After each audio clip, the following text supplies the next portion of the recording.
Salut tout le monde! Bienvenue sur ma chaîne et merci beaucoup d'être là pour une nouvelle recette. Alors aujourd'hui, je souhaite partager avec vous ma recette de tarte aux fraises et à la pistache. Alors aujourd'hui, je l'ai faite en forme de cœur pour faire un petit clin d'œil au premier anniversaire de ma chaîne YouTube. D'ailleurs, je vous remercie tous pour vos encouragements, pour vos messages. Je vous remercie aussi de me suivre et de me faire confiance. Alors, je vais vous montrer la liste des ingrédients. On passe à la suite en vidéo et je vous retrouve à la fin de la recette. À tout à l'heure!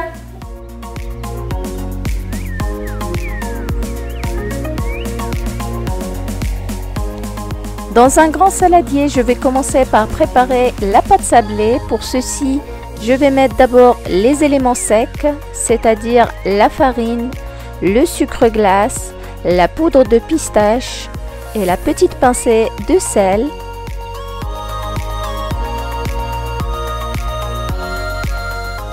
J'ajoute par-dessus le beurre ramolli et je commence à travailler tous ces éléments avec le beurre. Juste comme ça avec le bout des doigts.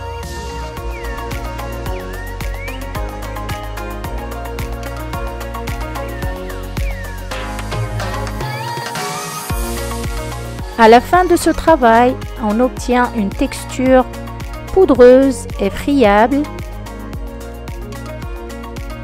à laquelle on va rajouter l'œuf qui va nous permettre justement de rassembler tous ces éléments et former une boule de pâte.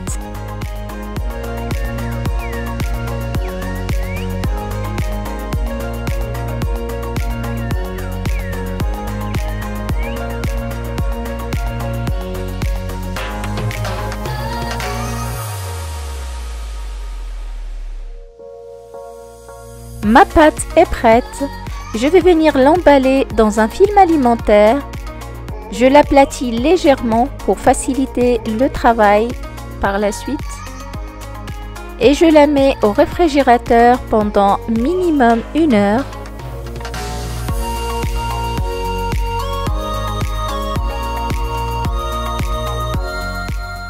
Et à la sortie du réfrigérateur, je vais déposer ma pâte sur une feuille de papier sulfurisé. Je vais la couvrir d'une deuxième feuille et je commence à l'aide d'un rouleau à pâtisserie à l'étaler.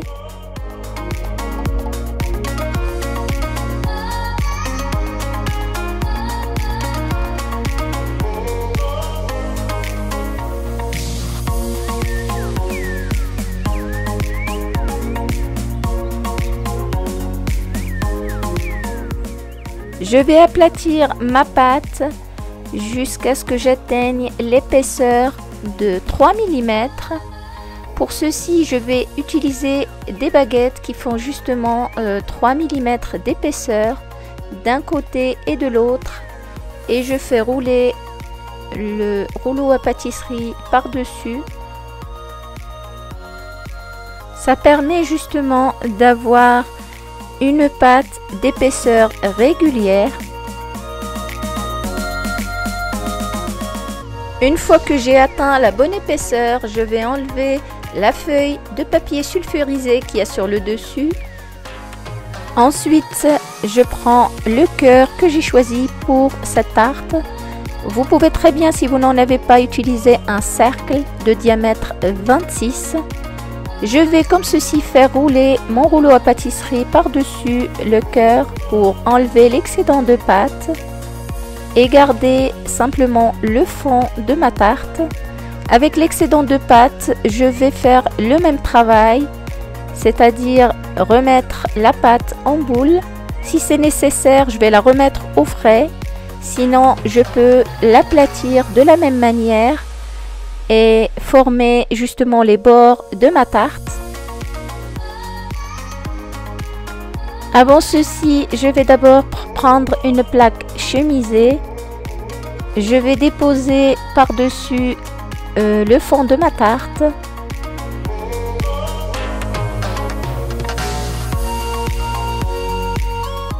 Je remets ensuite mon moule en cœur par-dessus le fond de tarte. Je vais ensuite le chemiser de bandes que j'ai découpées sur un tapis de cuisson.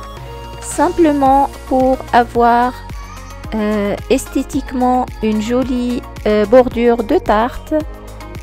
C'est totalement personnel. Si vous ne souhaitez pas faire ça, vous pouvez très bien passer cette étape et utiliser simplement du papier sulfurisé pour chemiser les bords de votre moule. Je vais ensuite refaire le même travail avec le reste de la pâte que je vais aplatir pour former les bordures de mon fond de tarte. Je coupe des bandes à la hauteur de mon moule et je viens comme ceci déposer ces bandes délicatement. Ensuite, je vais les ajuster et appuyer légèrement pour justement les faire adhérer à mon moule.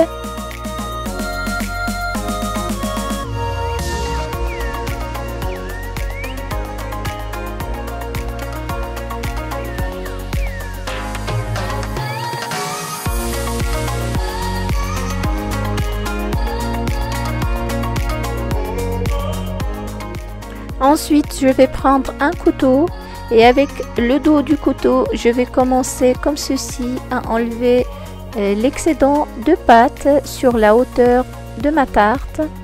Comme vous le voyez, je ne coupe pas avec le couteau, mais simplement j'aplatis la pâte sur le bord de mon moule. Mon fond de tarte est prêt pour aller au four. Avant ceci, je vais prendre une des feuilles de papier sulfurisé que j'ai utilisé pour aplatir la pâte et je vais découper plus ou moins la forme du cœur que je vais ajuster comme ceci au fond de ma tarte et je viens mettre par-dessus des pois chiches. Vous pouvez très bien mettre des grains de riz, vous pouvez aussi utiliser des haricots blancs, ce que vous avez. En tout cas, c'est juste pour éviter que le fond de tarte ne gonfle à la cuisson. Je fais cuire mon fond de tarte dans un four que j'ai préchauffé à 160 degrés et je le laisse cuire pendant 15 minutes. Et à la sortie du four, je vais enlever les pois chiches en soulevant délicatement comme ceci le papier sulfurisé que j'ai mis dessous.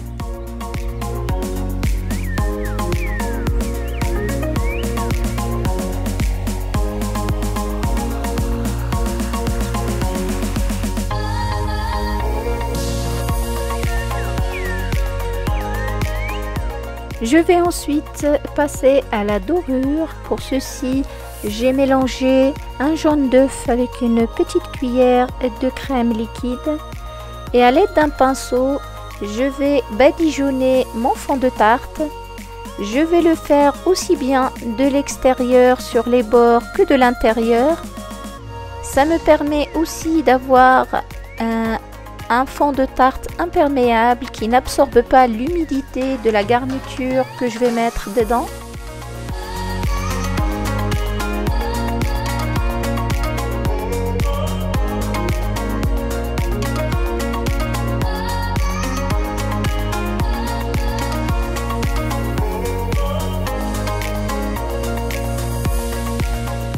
Et je remets ensuite mon fond de tarte au four pour 5 minutes. Pendant ce temps, je prépare la pâte à la pistache.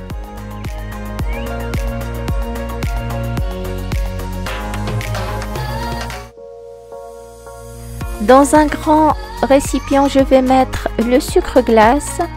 Je mets par-dessus le beurre ramolli. J'ajoute une pincée de fleur de sel. Et à l'aide de la maryse, je travaille comme ceci tous ces éléments jusqu'à ce que j'obtienne une texture crémeuse. J'ajoute par-dessus la poudre d'amande et la poudre de pistache et je mélange à nouveau jusqu'à ce que tous mes éléments s'incorporent et forment aussi une sorte de crème.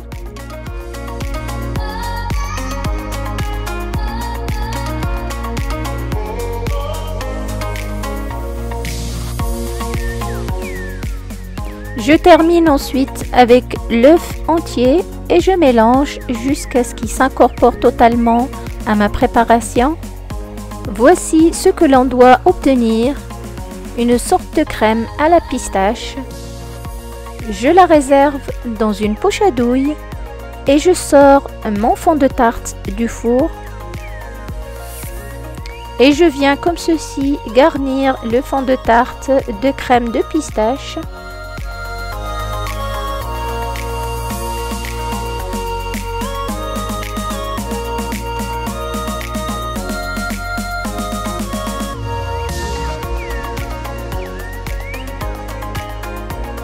Et je remets à nouveau en cuisson pour 15 minutes.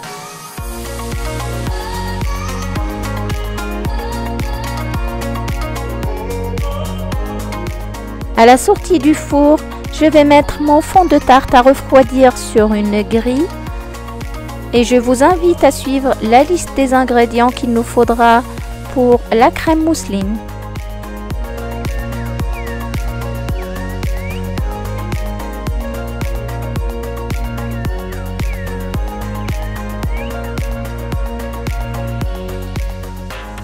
Dans une petite casserole, je vais verser le lait.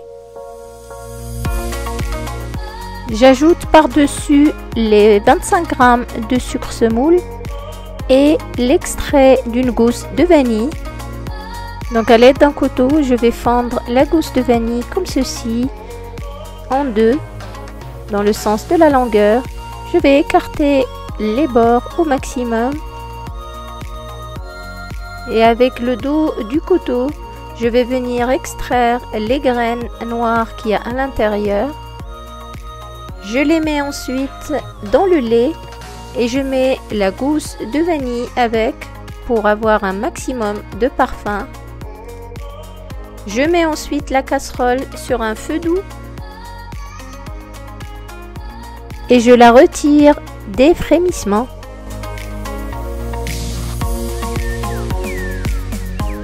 Je couvre ensuite ma casserole et je laisse refroidir de côté. Pendant ce temps, dans un grand bol, je vais venir mettre d'abord les jaunes d'œufs.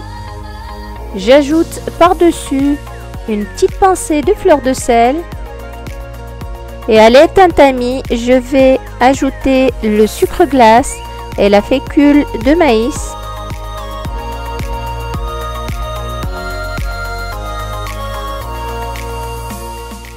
Ensuite, avec un fouet, je viens comme ceci bien mélanger tous ces éléments. Voici ce que l'on doit obtenir. Je vais le détendre avec un peu de lait parfumé à la vanille. Une fois qu'il a refroidi, je vais mettre à peu près la moitié de la quantité. Je mélange. Ensuite, je remets le tout dans la casserole où il y a le reste de lait. Une fois que j'ai enlevé la gousse de vanille, je mets ensuite la casserole sur le feu et je n'arrête pas de remuer jusqu'à ce que ma crème s'épaississe. Je mélange énergiquement avant de retirer la casserole du feu.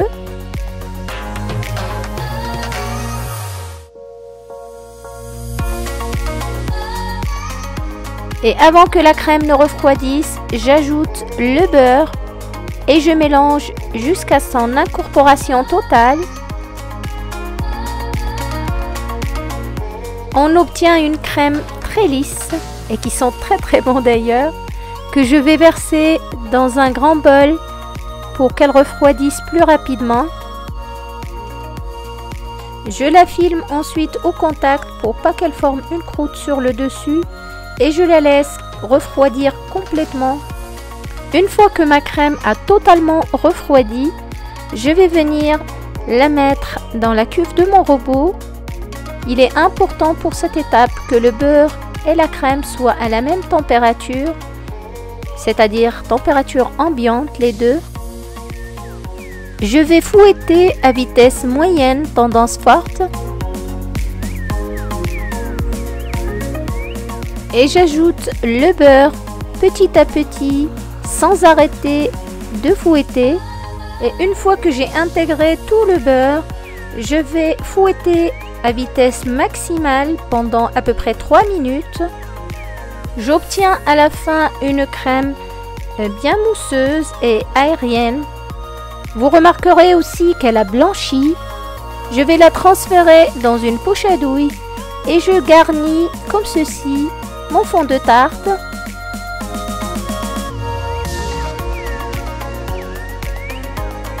Et à l'aide d'une spatule coudée, je vais lisser comme ceci la surface de ma crème mousseline.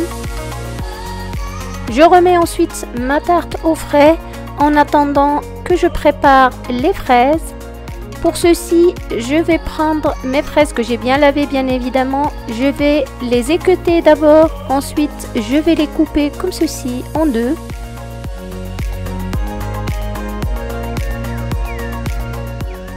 Et je viens comme ceci les déposer sur le bord de ma tarte. Je vais faire tout le tour avec mes fraises. Je vais ensuite mixer le reste de mes fraises. Je les verse ensuite dans une casserole en les passant dans un tamis.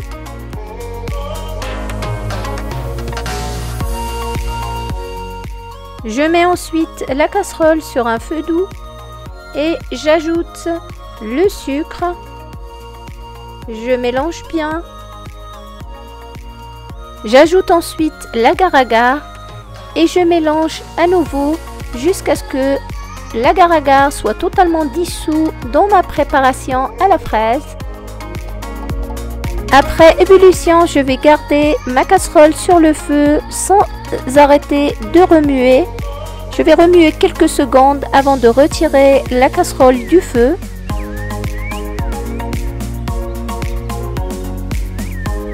Je vais ensuite verser le coulis de fraises dans un bol doseur pour faciliter la suite. Je vais le laisser totalement refroidir et prendre la température ambiante. Ensuite, je vais venir le verser comme ceci au centre de ma tarte.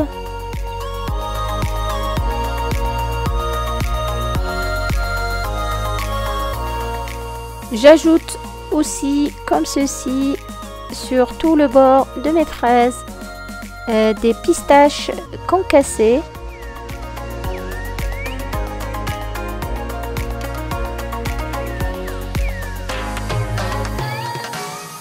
Voici la présentation que j'ai choisie pour cette tarte. J'espère qu'elle va vous plaire. Et il ne me reste plus que vous souhaiter une excellente dégustation. Et voilà, nous sommes arrivés à la fin de la recette pour aujourd'hui. Merci de m'avoir suivi. Si ma tarte aux fraises et à la pistache vous a plu, n'oubliez pas de la liker. Et n'hésitez pas, si vous avez des questions, de me les poser dans les commentaires et je répondrai avec plaisir. Je vous dis à très vite pour une nouvelle recette. Au revoir.